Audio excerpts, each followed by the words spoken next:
Want to get ahead in digital-first content? The Drop is the go-to newsletter for industry professionals, delivering insider news, trends, and insights straight to your inbox. Navigate the fast-changing landscape of digital-first production, distribution, and monetization. Sign up now for free at dropmedia.co.uk and stay informed with The Drop. Welcome to Telecast, the podcast for everyone in the business of TV, content and social video. I'm Justin Crosby. This week, I'm joined by Dhanny Joshi, co-founder and managing director of BAFTA-winning Big Deal Films. From its roots as a startup with a mission to bring underrepresented stories to the screen, Big Deal has become one of the UK's most exciting indie production companies, creating hit shows across TV and digital platforms. We'll be talking about how Dhanny built the company, the challenges of making youth-focused and diverse content in today's market, what's changing in commissioning, and where he sees the biggest opportunities in the years ahead. It's all coming up on this week's Telecast. Dhanny, welcome to Telecast. How are you doing? Nice one, Justin. Thanks for having me. Not at all. Great to have you on the show, and congratulations on everything at Big Deal. And we're going to get into that in a minute. So for anyone who doesn't know Big Deal, I'm sure a lot of people in the UK do. Obviously, you've got a relatively high profile in the industry. Yeah. Tell us about Big Deal. Tell us about how you founded the company, what its origins are, and bring us up to date with what you're up to. Sure. So I'm going to try and speed up the last few years in a quick anecdote. So yeah, look, thanks for having me. Firstly, I'm a big fan of the podcast, and it's a TV industry checklist tick thing to have been on it. So great stuff. Thanks for having me. So okay, so origins a Big Deal. So background: I was working in the music industry. I was working in PR, and I was at a PR company. I was new business manager. From there, I was winning contracts. On a day when I met an artist that I wanted to manage, I was like, listen, I'm going to manage you. I'll be your manager. You be the artist. And go back upstairs after my lunch break where I negotiated this talent manager deal, go upstairs and go into work. And I was like, listen, I'm here carrying on with my job. And they said, listen, we have to have a word. Tomorrow's going to be your last day because we're having a restructure. We're going to have to make you redundant. So I was like, damn, I just had my talent manager hat, music industry dream just set up there. I was thinking, I'm going to do that whilst I have this 9-to-5 job. And they've just made me redundant. And then the following day was my final day. They said, what are you going to do next? I said, well, whatever it is, it'll be a big deal. And then light bulb went off. I called my company Big Deal. I also had a misplaced ego. So I moved to London. I got a job in a PR company. I decided I'd never wanted to work for anyone ever again. And you're originally from? I'm from Kent. Okay. So I was when I was even doing the job, I was commuting every day from Kent. So I moved to West London and got a job in a call centre in Acton. And I started doing surveys for PwC, so PricewaterhouseCoopers. So my call centre name was Daniel Levy. I'm a Spurs fan, so right. I called myself that. I was talking when I knew if I was going to be talking to Jewish people, I'd call myself Daniel Levy. If I knew I was going to be talking to a Hindu, because you can kind of tell from the name, I'd call myself Rajesh. If I knew I was going to be talking to a Sikh, I'd call myself Harpal. If I knew I was talking to an English guy, I'd call myself Roger. I like it. Yeah. So that would pick up the steam. That allowed me to then set up my talent management business, which was managing musicians. So on the side, so I was building up my roster. Then I got introduced to an actor called Adam Deacon, who was a musician and he was also an actor. 1 year into managing him, we got nominated for the BAFTA Rising Star Award. So in our category was Tom Hiddleston, Eddie Redmayne, Chris O'Dowd, Chris Hemsworth, at a time when Avengers was out, My Week with Marilyn, all the big Hollywood films. And the media were giving them all the attention when it came to the shortlist being announced, but not Adam. And when I asked CNN, I was like, why aren't you interviewing Adam? They said, he's not right for our audience. And then that triggered a thought process in my head with what the TV industry might be like or what the entertainment business is like. So from my call center job, I reached out to all my friends in the music industry who were rappers and said, look, you need to vote for Adam for the BAFTA, right? And you need to, I'm going to send you this tweet, just copy and paste the tweet. Let's get behind Adam, #Hackney versus Hollywood, and text his number. So all the rappers started putting out. Now, I should caveat by saying the BAFTA Rising Star Award is the only BAFTA that's voted for by the British public. Yeah. So even if the media is showing the other guys all the attention, this is the only one that's judged by the public vote. So our mission was, we're not going to get the media on side. We have to get the public vote. We have to go out to audiences. This is 2012, so it gives you a snapshot as to the time of what that time was and social media and how in its infant stages it actually was. Got all the rappers to get behind it, and then I started reaching out to the pop managers, so One Direction's management, Jay Sean's management, Leona Lewis's, and I said, look, I know your clients love Adam. Here's the tweet, just copy and paste it. One Direction put the tweet out. It went absolutely crazy. Then I reached out. Then I got more brave. I started reaching out to Simon Cowell and James Corden and Rio Ferdinand and Wade Rooney, and all their teams said, yep, fine, we'll back Adam. And what we did is we created a Hackney versus Hollywood angle, which is we're the underdogs. They're the establishment. The media don't respect us, but because I came from black music, from an industry standpoint, black music's always been the underdog, but it has popular culture in its hands. So, anyways, we ended up winning the BAFTA. Won the BAFTA. Well, you won the BAFTA in many ways, right? I did the campaign. I was doing that campaign for my call center job. So I'd hit my strike rate for the day. I said to my supervisor, Chibs, I'll get the strike rate for the day. I'll get it within the first hour. Then you have to just let me get on with it in the corner, because I didn't have phone minutes. So I had to use the official phone to do it. Awesome. So anyways, did that. Then I started managing Hamza Arshad, who was the UK's first big YouTuber with Diary of a Bad Man. What I realized is I had a BAFTA winner. I had a YouTuber that had cities all around the UK on lock, engaged with his YouTube. He would do a video, he would get 5 million views within a few days. And I remember going into the BBC, this is in 2013, and I reached out and I said, listen, look, this is what Hamza's doing, this is what Adam's doing. And they said, you have more views on your YouTube channel, Hamza, than we have on our linear channel. Go work with a production company and come back to us. And I'd reached out to production companies. They didn't understand the cultural code, and they didn't understand online audiences. And there was an ignorance to YouTube success. They thought... Not much has changed, really, actually. No, but anyway, so imagine at that time, it's 2013. Yeah. I'm still working in a call center. I've got a roster that has credibility, has audiences, has the youth, but the industry was turning their back. They didn't engage with us. So my friend at the time, and friend now, Thomas, he who was actually the rapper that I first started managing, right? He was working in development at the time, and he shared the same frustrations I did. He was pitching talent, he was pitching ideas, and they weren't getting the pickup within the company nor the channels.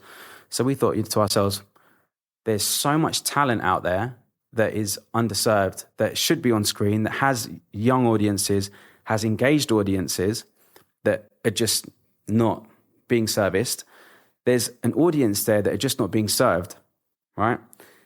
I can see that because I see the analytics on YouTube. And if the on-screen diversity is as bad as it is, it's going to be catastrophic off-screen. The talent that should be working off-screen isn't going to be there. So we figured if we can service culture, if we can service audience, if we can service talent, we've got a company here. And so we were absolutely mission-led with making a change, but we also saw there was a huge opportunity to set up a company that services this, and we had faith that we could make a go of this. So that's what set up Big Deal. That's a brilliant story. And it's interesting because you can tell your PR background has really come in handy, right? And I'm sure that's something that still comes in handy now. And certainly in the TV industry, you need to have a sort of a handle on how to communicate, not only when it comes to selling your shows, but building connections and building relationships. And in this case, certainly in the world of social media, that communication is absolutely crucial.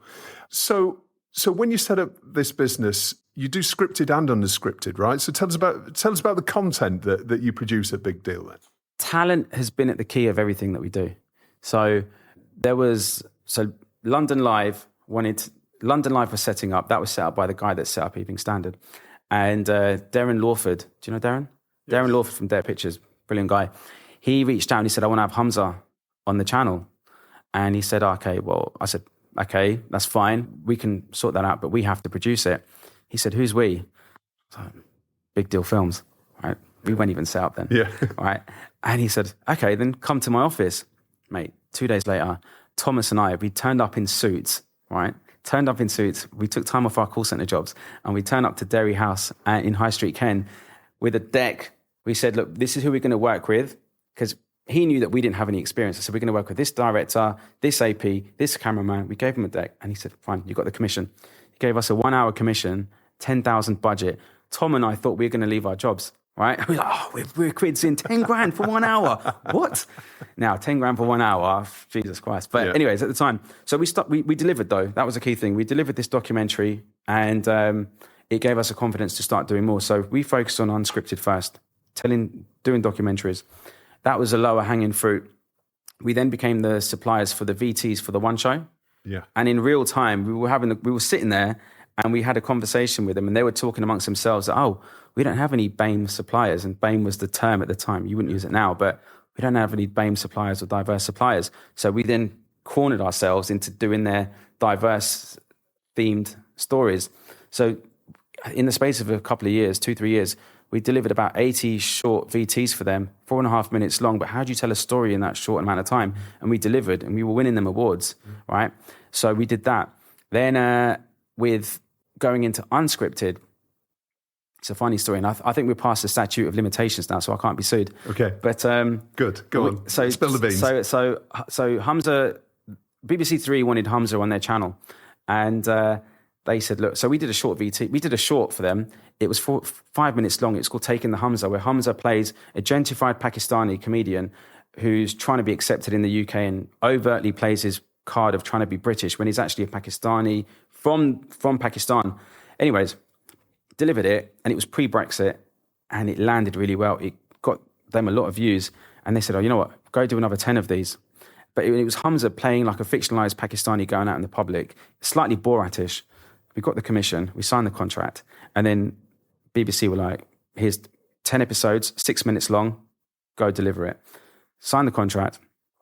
Hamza then says, I don't want to do this kind of show. And I was like, what do you mean? He trained as an actor, so he always wanted to do acting. He didn't want to do a Borat-style show where he's playing a character, but he's going out in the real world. So I was like, well, what do you want to do? He said, well, why don't we turn this into a sitcom? Now, as his manager, I'm like, that's a great idea. I can break you as an actor that way. He was trained by Tom Hardy. He had a huge audience. I was like, this is genius. The producer in me, right? I've just signed a contract and BBC are now expecting this. Yeah. So I thought, you know what, let's run with it and let's just ask for forgiveness later. Right. So we did it. We've got 10 scripts written. I had a very, very bizarre process of selecting the talent, which was gut instinct actually, which was met a bunch of writers and the agent sent whoever across, and I went with a guy that had Air Force Ones on, but had a really good instinct. He just knew the world, right? And same thing with directors. The big agents sent all their esteemed, experienced directors, but the guy we went with was a Lebanese guy who hadn't had a big series, but had good instincts. And I said, I think you're the guy. He said, I've had my 3rd rejection this week. Don't do this to me. Right, you can be polite and just say, look, it's not happening. I was like, no, I think you're the guy. And that was our team. We made the series. It was a crash course in learning how to make a scripted show. I'd never made one before. We had a 60K budget to deliver the unscripted commission. We ended up making 10 scripted episodes on the same budget. I almost went out of business. My director was like, I need a 3rd AD. And I was like, you got a 1st AD, you got a 2nd AD. Why do you need a 3rd AD for? Right? I had no idea, but we learned. We made the show. It got number 6 on iPlayer, and it established us as a scripted. So just take it one step back. So you deliver something completely different to what you'd been commissioned then. I mean, and how did that go down? What was that experience like? It's a valid question. So I actually reached out to Damien Kavanagh, and I asked him, and I said to him, actually, before that, I reached out to Babita Bahal, who's now at Fremantle, and I said, listen, look, we've got these 10 scripts. I think it's really good. We're going to need a little bit more money because it's really expensive and we're just trying to hire a couple more positions. And she went to Damien and said, Damien, look, this is what they're doing. What do you think? Damien Kavanagh called me at 10 o'clock at night and said, Babita's told me that you've made this a scripted show. Pause. I was like, oh, God. Then he said, I've read the scripts. They're really fucking funny. Can I swear? Sorry, I shouldn't swear. They're very funny. And I'm going to give you some extra money. Go make this a show that we can be proud of. BBC supported us. They backed it. I mean, it helps that we had scripts that were funny. Yeah. Otherwise, that would have been a problem, and rightfully so. Yeah. But they liked the scripts, And without even realizing, I'd taken money, what was supposed to be for one pot, took it out of another pot, didn't even understand the politics around entertainment pot, which is where this commission was originally from, and going it to being scripted. But we took the chance, and we made a funny show. It was called Coconut. Right. Okay. Yeah. And you got to what you say? Got to number six on the iPlayer. Got to number 6 on the iPlayer charts. And when there was a court case recently, and Suella Braverman got called Coconut, and they imprisoned the person that had a sign saying Suella Braverman's a coconut. And in court, the lawyer said coconut is a known term amongst ethnic minorities. And then they played an episode of Coconut in court, and the person got not guilty. Wow. Yeah. Anyway, there's evidence. Yeah. There you go. So, so this is a pretty unconventional move into TV, which is brilliant, and I love stories like this.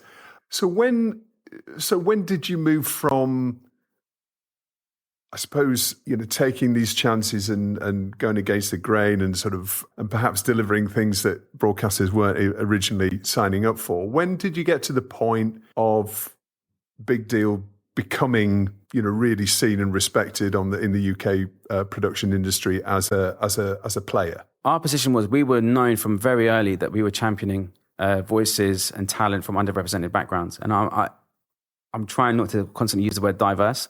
Underrepresented backgrounds, right? And we were one of the first to champion on screen Mo Gilligan, London Hughes, Hamza Arshad, Monroe Bergdorf, and the agencies started to recognize that Big Deal is a safe place for our talent. So agents would sign up their talent that may be from an underrepresented background, and they would probably know 80% of the production companies may not give them the time of day. Not just talent from underrepresented backgrounds, but emerging talent that are on the way up, who they recognize have something special about them, but haven't quite done enough to get the attention and the time of a larger production company. So we started noticing that agents were recognizing us. And then after a number of our one-show films, and they were coming out, they were winning awards, the channels started recognizing that we were a place that talent could go to. And they were coming to us and saying, we like this talent, would you work with them? And the reputation started carving itself out where the inquiries were incoming. And so that's when I started recognizing that we're known and we're respected by the channels. We'd always deliver. No matter how unconventional our route to market was, we always delivered. Thomas, my business partner, is so meticulous with the creative and the delivery that we never took shortcuts, and so that helped. I guess one of the key questions is balancing that authentic representation with commercial success when it comes to broadcasters. I mean, that's probably easy to deliver against now than perhaps it was in the development of Big Deal. I mean, do you agree with that? Is that an accurate statement? Do you think now you've built your brand up and your reputation up in the industry enough that there is that trust aspect there, and also are broadcasters looking for more? You didn't like to use the word. Yeah, no, but let's call it for words. Yeah, so we've had some shows that have worked. We've had some shows that haven't, right? And one thing that is paramount throughout is that the importance of story and the importance of the format. And you've got to be led by those two things first. I think when you try and make a show and you dive into the diversity of the show and that becomes your messaging and that's why you made the show, you've lost the audience. You've lost the audience you've actually made it for. I think we've got to treat audiences as, and underrepresented audiences, diverse audiences, whatever you want to call them, we've got to treat them with a lot more intelligence, right? Which is, they're not going to tune into a show because they see themselves on the show.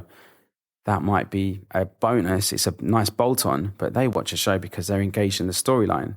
They're engaged in the format. It moves them. That's what's important. When we make our content, we want to know, is it funny? Is it relatable? Is it warm? Does it feel familiar? Those are the things that we think the audiences want to get into. If they relate to the story or if they know someone that's gone through something, they'll probably watch it. And I think that's been key here with Dreaming Whilst Black. It had relatable themes. It had a bad workplace. It had love.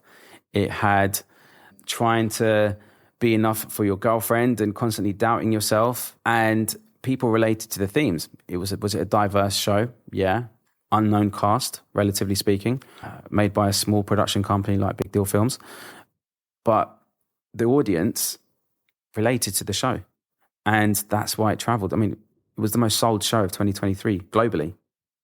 Right. So I think, has it got easier? No, I think audiences still want a good story. And if they're engaged with the story, if they're engaged with the format, you'll get your show. And I think also with that, we also have to recognize that everyday Joe Blogs who might be in Scunthorpe will also watch a show that may have a diverse cast in it because they engage with the storyline. I think if you focus on that, you can't fail. So we've talked mainly about traditional TV, if you like, traditional TV commissions, but you also, at the beginning, you talked about YouTube and success of YouTube and working with creators. How do you work with digital first projects right now? Are you working on any? Do you run any channels? How are you engaging with the new production landscape? It's a good question. So we haven't set up our own YouTube channels yet, but we are going into a digital first strategy. We started off as a digital supplier. So we would do a lot of our early commissions were sitting on YouTube. Disabled Fight Club for Channel 4 was a YouTube first show. We recently did one for Channel 4 4.0 called Goated, which was YouTube first. So we are familiar with creating shows that sit on YouTube first and then branch out. We're embracing it. Our whole strategy, I guess, is you're creating a show and you'll have your add-ons with it as well. You'll have your clips for YouTube. You'll have your clips for social media. I think we found with Hamza and Diary of a Badman, he had his character, Diary of a Badman. It was a very popular YouTube web series. Probably maybe did about 115, 20 million views. We had that. We then built it into a kids book series. From that, we're now building into an animation series. So for us, it's about how you build that world and build from there. There's IP at the centre. And it's IP at the centre of it. Yeah. IP is obviously king. And so I think what we've lived over the last 10 years is we've seen the shift from YouTube. So before, YouTube just was a platform where creators would try something to see if it will work. And then hopefully they'll get the attention of a commissioner. They then get the commission. And we've discovered this painfully ourselves. They'll then get the commission, and often the concept is softened, it's neutralized, the edges come off a bit, and then it doesn't land. The commissioner then loses faith in YouTubers. The YouTubers and the creators have lost faith in the system because they're like, we tried and it didn't work.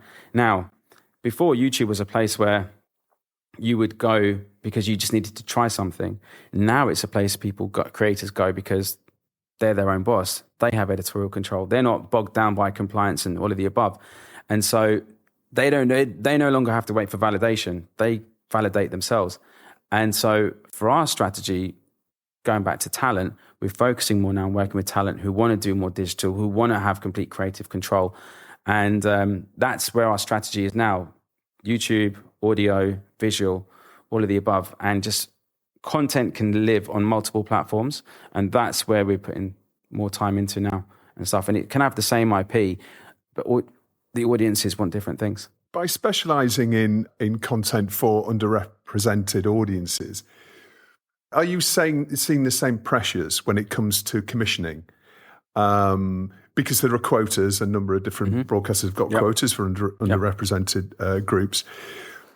Do you think is that comforting for you? Does that sort of save, does that keep you less exposed to the general market at the moment? There's been times when we've pitched and you're just competing with everyone else. And sometimes you want that diverse quota there because it holds the channels accountable and it brings some equality to the playing field. Because if you're in a commissioning team say you're pitching to a team of commissioners and there's no one in that commissioning team that looks like you, and this is an experience that we've had, they're not going to understand the cultural nuance. They're not going to understand why it's important. Now, the idea obviously has to be great and it has to stand on its own 2 feet. But if there's less of a cultural understanding, you're just not it's going to be harder for you to break through and to be considered.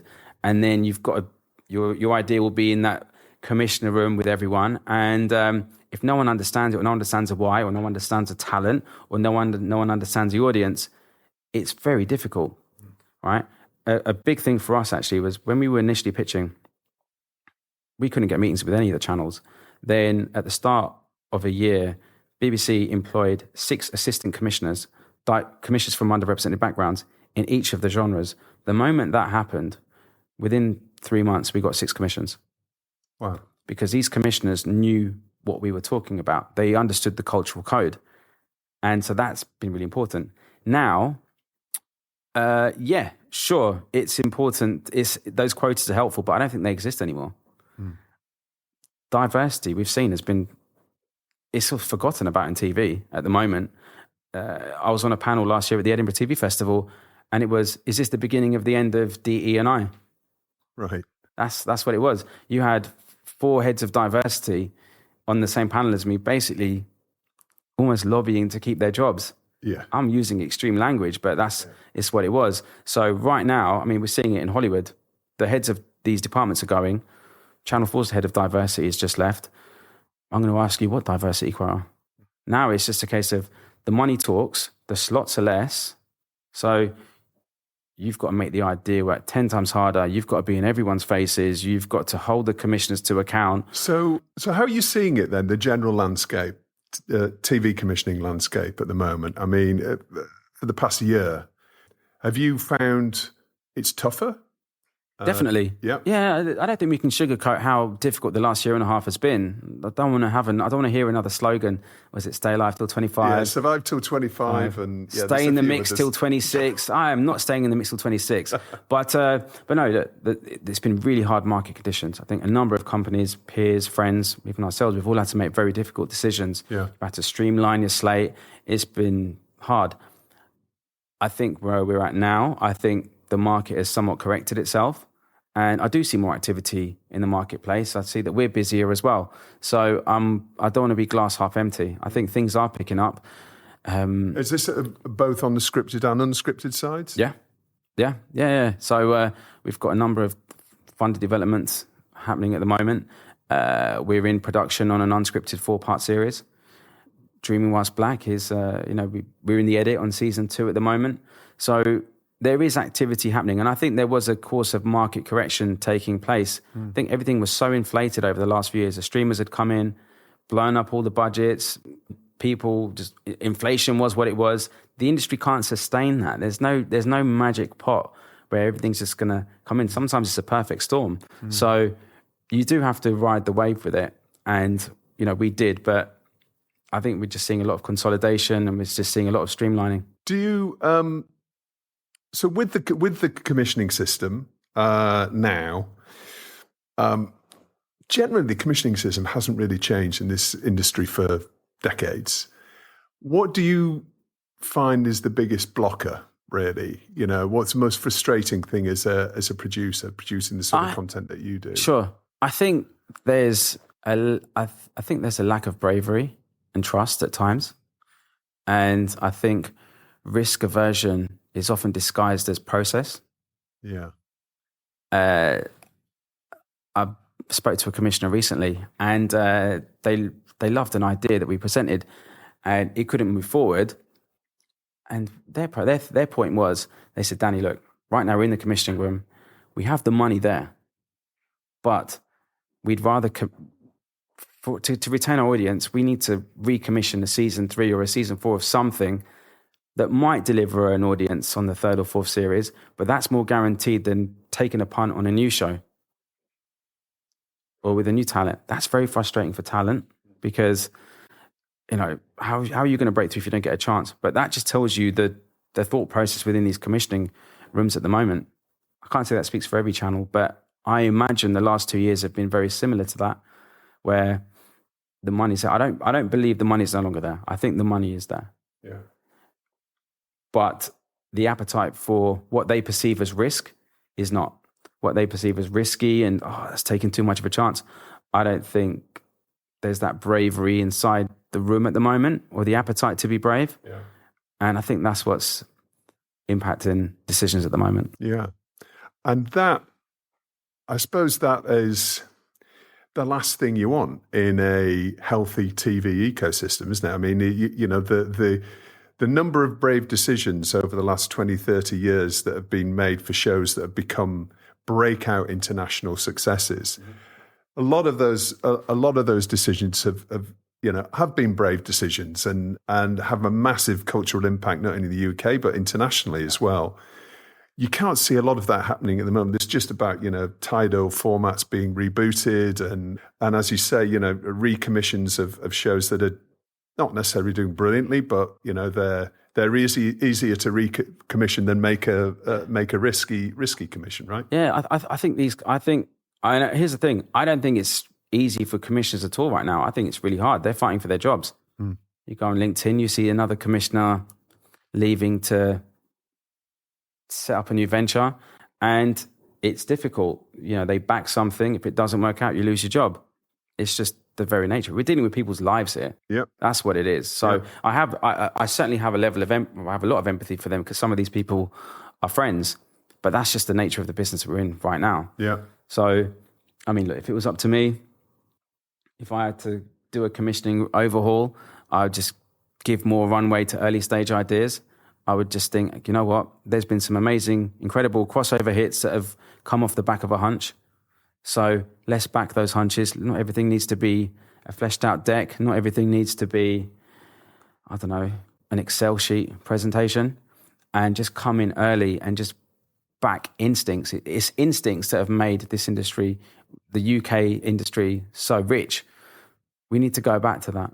Yeah. But less commissioning by data and AI, and maybe a bit more about cultural and risk taking. Yeah, absolutely. Look, listen, there were so many places that turned down Dreaming Whilst Black. Didn't see the potential, didn't see the growth, thought the world was going to be too small. We heard it all. Yeah, we had to back the initial development ourselves as well, alongside the BBC, who were brilliant. And Sarah Asante was our commissioner, and she backed it on a hunch. It wasn't like it had 1 million views on YouTube. It had about 15, 20,000. And I'm not downplaying that at all. Yeah. 20,000 people in a concert is a lot of people, right? Yeah. So let's not downplay that in any kind of way. By the normal metrics of what we hear now, something having millions of views or it's gone viral, you think that's a go-getter. It's not always going to be guaranteed that that's going to land and resonate. Yeah.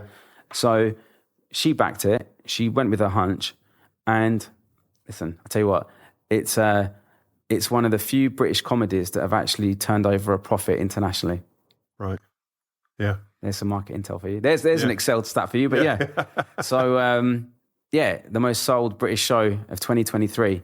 If you think about that, you've got some of the biggest distributors, some of the biggest production companies making some incredible stuff. We're this little company called Big Deal Films, and we're not little now, but, How many are you at the business now then?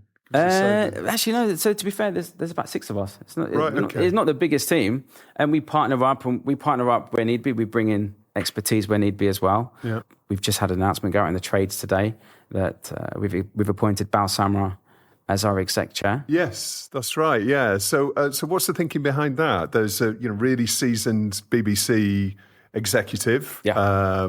I think he was on BAFTA as well. Was a BAFTA committee member, and is very experienced exec. Tell us about what the thinking behind that is. So it starts off with relationships.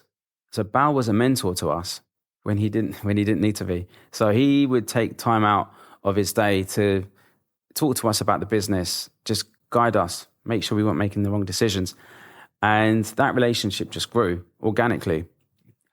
Be calling him at 8 a.m. in the morning saying, listen, had this come up, how do you manage it? How do you negotiate it? I didn't come from a TV background per se, and Thomas came from a development background.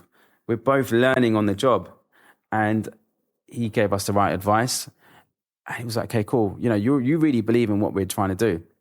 This is a guy that helped launch the iPlayer, helped launch BritBox, launch Radio 5 Live, one of the architect teams. He's done some big stuff. did the big co-production deals with Netflix and Discovery. So he's done some big stuff.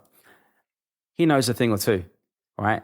And as we were talking about our plans and our international footprint, starting with Dreaming Whilst Black and building upon that, our plans with working with digital talent, what we've always done, us doing more sound, us doing more audio, us doing more audio visual, it's like we're aligned with where our direction is, what your experiences is, and just that operational rigor that he has. If you've ran the BBC operations and $500 million a year budget, I think you'll be just fine helping us run big deal films. But more importantly, he believes in the vision. He believes in the voices. Bao, he's a working class guy.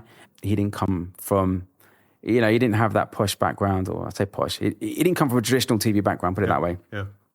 And he's at BBC. He was always backing talent. He was always backing the off-screen talent, creating initiatives that actually made a difference. And I just looked at a lot of the work he was doing for charities and the philanthropic work, and I thought, okay, you know what, you mean well, and you're holding people to account. This is the kind of thing that we need to make big deal bigger. Yeah. So let's go on the journey. Fantastic. Well, he's now on board, and so what's next then? What does the next year look like for Big Deal Films?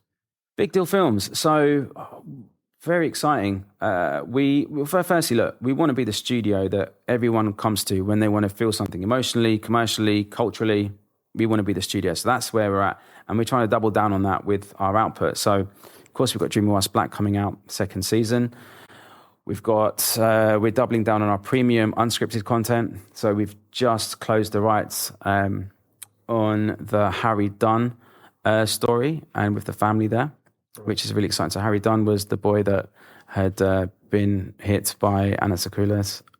Do you know the story? No, I don't. Yeah, no. He was a boy that got hit by a US diplomat's wife, and she done it. Oh, that was the car accident outside the army base, wasn't it? Yes. And she did a runner. She went back to the US.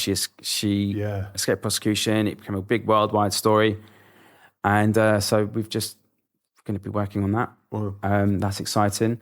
We're working with more on-screen talent. We're working with the likes of Jay Sean. We're working more projects with Hamza Arshad. We're working on an animation series at the moment as well. So, and what's really exciting is just expanding further into the audio-visual space. It's not a play. It's a case of we just see where there's audience, and we see the talent that we're working with have footholds in those markets. And so we want to build upon that now. So, yeah, it's just head down and do the work. And this is, and you're talking about diversifying revenue streams, aren't you? Were you talking about? Obviously, you're talking about different genres of content, but you mentioned earlier on. I think you mentioned books and different product. I mean, you're going to moving into live and all of these sort of revenue streams as well. Yeah. So when we started, everyone said to us, just focus on one genre. And coming from a talent management background, and my business partner Thomas enjoying everything, we were like, we can see there's opportunities in multiple genres. Our thing is, let's stay true to our brand and what the story is and venture out. We were told that's a ridiculous idea. Now we're BAFTA nominated in the unscripted side. We're BAFTA-winning on the scripted side. We're going into animation now. We're going into audio visual, and it just felt like a natural progression. And I think in the very uncertain times that the industry has had over the last 2 years, that strategy has certainly helped us stay afloat during these very difficult times. I think that there's no need to limit our output or box ourselves into just staying to one genre. And actually, you can get multiple revenue streams from doing that. And how we're raising revenue is, of course, focusing on these genres. We're also just building efficiencies within our processes. I think that's really key. I think that's what the last 2 years have taught us. Mind you, we've always been efficient with how we've run our productions. Every beat, every location, everything is scrutinized, and it has to really earn its place in those budgets and stuff. And the reality is, when we were starting out, we didn't get those big budgets that our peers had got. We had to work with very little, and then you try and make it work for that. And I think that discipline and that training has helped us now in this thing. So whereas another production company might be like, look, there's no way I can do this show for X amount, there's a chance we may be able to. You may be able to do it, but also there may be other opportunities you see that from a business perspective? That's the thing as well. Can it be franchisable? Can it be relicensed? Yeah. Can we repurpose it on other platforms? How can we market it? You know, I think the 360 model is really exciting now, which is when you're coming into a show now and you're making it, you're in the edit, have the marketing team from the outset involved. In fact, have the marketing team there when you're filming the show, right? And start thinking about how you can purpose that content outside of it. Number one, it's going to be your marketing and it's going to raise awareness for the show. What we found with Dreaming Whilst Black is when we were getting ready to do the marketing rollout, we didn't have a crazy budget. We had our clips ready and we knew that someone needs to see something 4 or 5 times, 6 times before they even engage with the show. Yeah. We had our memes ready. We had our reels ready. We had you name it, the marketing play, the talent rollout. We had it all. So when you finally see the show, you're already familiar with the character. You're familiar with the nuance in the voice, all of the above. So I think all of those things you have to really factor in now. Yeah. And last question before we come on to your story of the week then. For a new producer or a new business coming into this market, what's the one piece of advice you would give them? I'd say stay curious and I'd stay collaborative.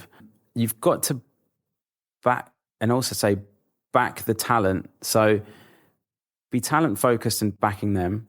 Be collaborative with people that complement your weaknesses. So if you're just really the business guy, work with the creative and just see how you can merge and how you can make that work there.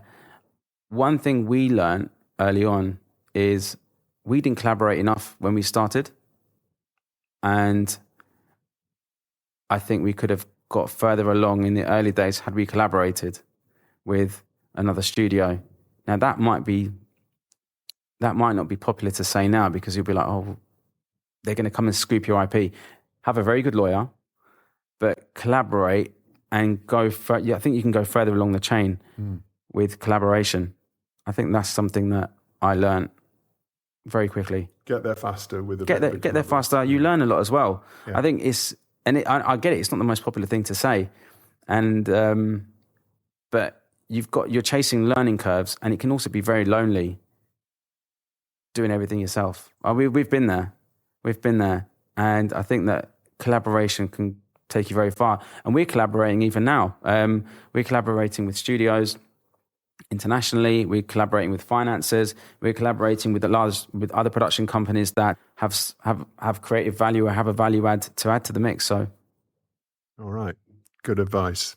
Thanks, Dhanny. Well, now it's time for Story of the Week, where my guests get to highlight the industry news story that's caught their eye in the past 7 days. Dhanny, what's your story of the week?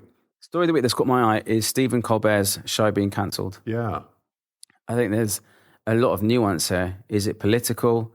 Is it economics? Is it audience dwindling? And the truth is, I don't know. I don't know what the answer is, but I can see that all 3 elements are being discussed. Yeah. And the other thing is... It could be any of those 3, but probably a combination of all 3, right? Yeah, probably a combination of all 3. And then at the same time, do you ignore the fact that podcasting is just going through the roof and that format is very popular? And is there a world where he comes back and does a YouTube channel and launches there? And could that be just as big? I'm being glass half full. I think that he can come back and I think he can go there and 100%. He'll go there. I mean, Piers Morgan, right? I mean, that's the model, isn't it? Yeah.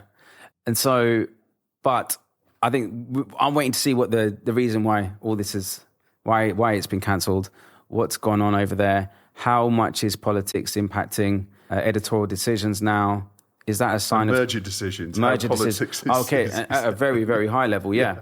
So how that's being influenced, is that something we should ever consider in the UK? Is that something we should be wary of what could happen in the UK? So I'm just fascinated. I know it's only just, the news only just come out, so yeah, I want to know how it pans out. Yeah, well, perhaps we are slightly protected with the public service broadcaster remit there a little bit, but, we've seen lots of political pressure put on broadcasters as well over the last few years. I'm sure that's still going to continue. But, okay, so Stephen Colbert, Story of the Week. Who's your hero of the week, Dhanny? Hero of the week, I'll have to say Warp Films. Okay. I say Warp Films. What they did with adolescence was brilliant. And the impact they've had socially. Now you're probably thinking, why am I mentioning that now when it came out 2-3 months ago? They've scooped so many Emmy nominations. It's such a proud moment as a Brit, putting the best of British content on the map. Content that has, I don't want to say entertained, because I didn't find the show entertaining. I found it engaging. It made me think. And I think it's such a great call card for globally for what British content really is about, and the best of British. And I think the cast, Ashley Walters is a friend of ours at Big Deal. Very happy for him. He's put 25 years into the business. So to me, he's a hero for what he represents to a lot of creatives. And Warp Films as well, we're working with them on a project, and they're just great people. And it's nice to see the good guys not finish last. The good guys win at last. Yeah. And they're winners anyway for the impact they've made within government, within society, the conversations they've had. They've probably saved some kids in the process. So they're my heroes. Okay, yeah, impactful show. And then finally, Dhanny, what are you telling to get in the bin? Sky cutting their children's commissioning. Right. I don't like that news. No. I don't like that news. Have they pulled out completely? I didn't see that story. Certainly the commissioning team has been relieved. Right. And they've said they're not commissioning new TV shows. And I think that's a shame. I don't put that on the head commissioner. I think maybe there's an economic decision there. I don't know. But the loser in that will be kids and the variety of content that they'll see. I think that's a shame. I think at the moment, CBBC are they're the leading kids broadcaster over here, and they're doing a fantastic job. But I think that you need that variety, and I think children's programming is getting less and less commissioned, and I worry. Okay. So less kids commissioning can go in the bin. Yeah. All right. Dhanny, thank you so much for coming on Telecast. It's been brilliant chatting with you, and all the best with Big Deal. I'm sure you don't need much luck. You've got an amazing team there. You've had amazing success so far, so long may that continue. Thank you for having me. Cheers. It's been a pleasure. Well, that's about it for this week's show. And indeed, for this season of Telecast, we're taking August off to prepare for a very big last quarter of the year with lots of exciting developments coming up for Telecast in the digital first space, including the launch of our new digital bootcamp training course. You'll hear more about that and all our other developments here and on The Drop at dropmedia.co.uk. Make sure you subscribe to the Drop newsletter too.